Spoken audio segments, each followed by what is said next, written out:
ازيكم يا شباب، عاملين ايه؟ النهارده جيت لكم في اول الفيديو التقديمي عن القناه بتاعتنا، قناه درس، واللي هيكون فيها محتوى كتير، محتوى غزير جدا ان شاء الله. واكيد انتوا حاجه من اتنين، يا اما جايين من التليجرام يا اما جايين من بحث اليوتيوب او بوستات الفيسبوك. ففي كل الحالات انا عايز اقول لكم واطمنكم ان القناه بتاعتنا هيكون فيها كورسات مجانيه، وطريقه انك تاخد الكورسات ديت من المواقع العربيه ومن المواقع الاجنبيه، ازاي تترجمها، ازاي تحصل على شهادات من خلالها، وايه الشهادات المعتمدة وايه الشهادات اللي مش معتمدة. هنشرح لكم كل الحاجات اللي ليها علاقة بالكورسات المجانية بالتفصيل في القناة بتاعتنا. كمان بجوار الكورسات المجانية هنشرح لكم ازاي تبقوا كتاب محتوى من خلال دورة هنعملها، هتكون مجانية كمان على اليوتيوب، اسمها دورة كتابة المحتوى على بلوجر وعلى وورد بريس.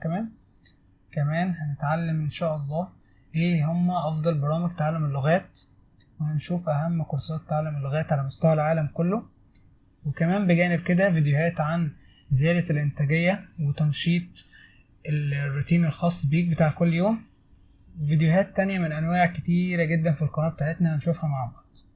كل الكلام ده طبعا هينزل في الفيديوهات دي هتكون ليها أيام معينة في الأسبوع، هما 3 أيام في الأسبوع: يوم السبت، يوم الاثنين، ويوم الأربعاء.